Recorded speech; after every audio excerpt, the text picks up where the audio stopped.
Hi, Dr. Debbie here. So, are you willing to heal? And I know it sounds like an obvious question. If you're in a lot of pain, you're like, well, of course I am.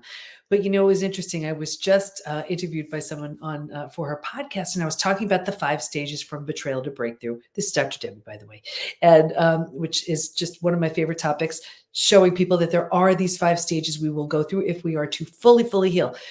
However, most people find themselves stuck in stage 3. Out of the 5 stages, stage 3.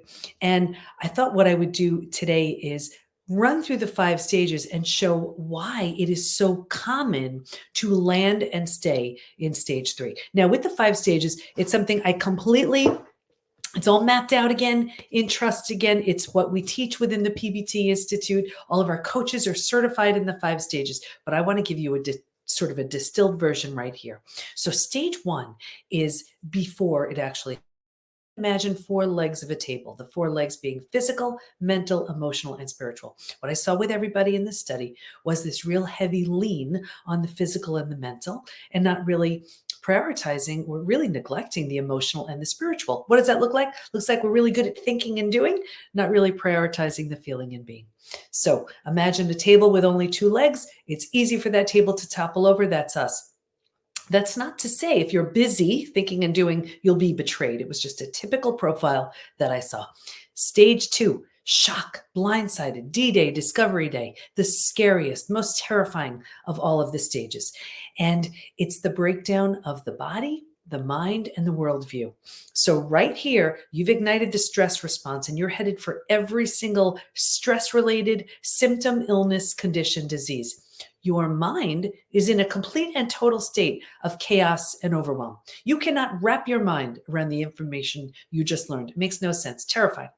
And your worldview has just been shattered. Your worldview is your mental model, the rules that prevent chaos and govern you. Don't go here. This person's safe. This is how life works. And in one earth shattering moment or series of moments, everything you've known to be real and true is no longer. The bottom has truly bottomed out on you, and the new bottom hasn't been formed yet. It's terrifying, right? But think about it. If the bottom were to bottom out on you, what would you do? You'd grab hold of anything and everything you could to stay safe and stay alive. And that's stage 3. Survival instincts emerge. It's the most practical out of all of the stages. If you can't help me, get out of my way. How do I survive this experience? Where do I go? Who can I trust? Here's the trap. Once we've figured out how to survive, because it feels so much better than the shock and trauma of where we just came from, we're like, and we think it's good. And because we don't know there's anywhere else to go, we don't know there's a stage 4 and a stage 5, we think this is it. We start planting roots here. We're not supposed to, but we don't know that. And 4 things happen. The first thing is we start getting all of these small self benefits from being here. Think about it. You get to be right. You get, sympathy from everybody you tell your story to. You get someone to blame. You get a target for your anger. You get your story, right? And so we start planting even deeper roots. And now that we're here longer than we should be, and we don't know there's anywhere else to go, now the mind starts doing things like, well, maybe you're not all that. Maybe you deserved it. Maybe this, maybe that. So you plant deeper roots. Again, you're not supposed to be here long, but you don't know that. Now, because this is where you are, and these are the thoughts you're thinking, like energy attracts like energy. So now you're calling situations and circumstances and people towards you to confirm, yep, this is where you belong. The misery loves company crowd, they come around now too. It gets worse. I'll get you out of here though. Because it feels so bad and we don't know there's anywhere else to go, right here is where we resign ourselves. We're like, this stinks, but I need to find a way to be okay with this. So right here is where we start using food, drugs, alcohol, work, TV, keeping busy, reckless behavior, anything to numb, avoid, and distract ourselves from this painful place. So think about it. You do that for a day, a week, a month. Now it's a habit, a year, 10 years, 20 years, and I can see someone 20 years out and say, that drinking you're doing, that emotional eating you're doing, that numbing in front of the TV you're doing, do you think that has anything to do with your betrayal? And they would look at me like I'm crazy. And they would say, that happened 20 years ago. All they did was put themselves in stage 3 and stay there. And what I found was, even though we know the 5 stages, most people were getting stuck in stage 3. So from hardened to healed, the book I just wrote recently is just for stage 3, because you've been through the worst of it already. You owe it to yourself to move completely through the stages and heal. Um, all right, so let's say you're willing to get rid of those small self benefits, grieve, mourn the loss, do what you need to do. And I say willing because many people are not. And the challenge is, the longer you stay in stage 3, the harder it is to leave, because now all the people you know, all the things you do, your mind has been conditioned to think this is as good as it gets. It's a hard place to leave. It's like, it's like quicksand. So we need to know where we are so we know where we could go. Anyway, if you're willing to grieve, mourn the loss, a bunch of things you need to do. You move to stage 4.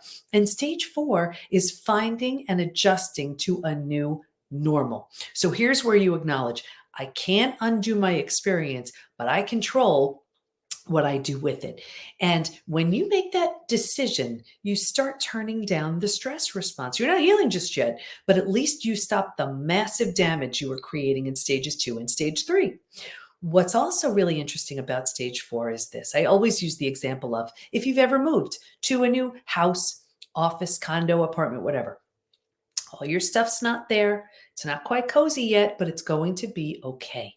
And when you're in that mental space, you're like, it calms things down. Now think about it too. If you were to move, you don't bring everything with you. You don't bring the things that don't represent the version of you want to be in that new space. And what I found in the study was, if your friends weren't there for you, right here is where you've outgrown them. You are undergoing this transformation, and if they don't rise, they don't come.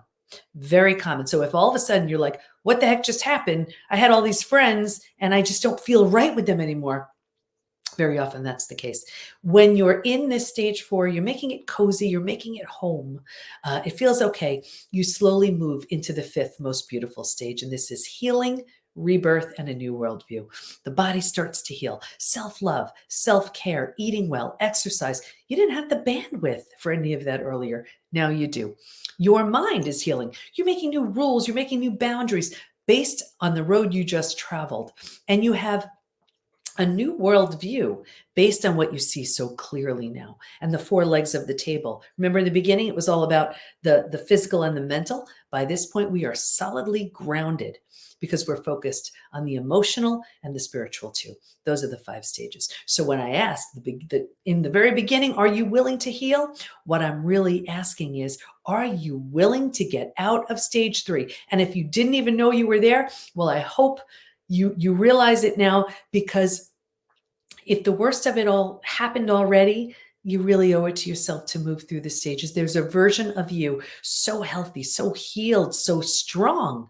And that's the version of you in stage 5 and beyond. So if I can help you with any of that, just let me know. It's all we do within the PBT Institute. And can't wait to see you next time and share more of what we've learned and how you can heal. I'll see you next time.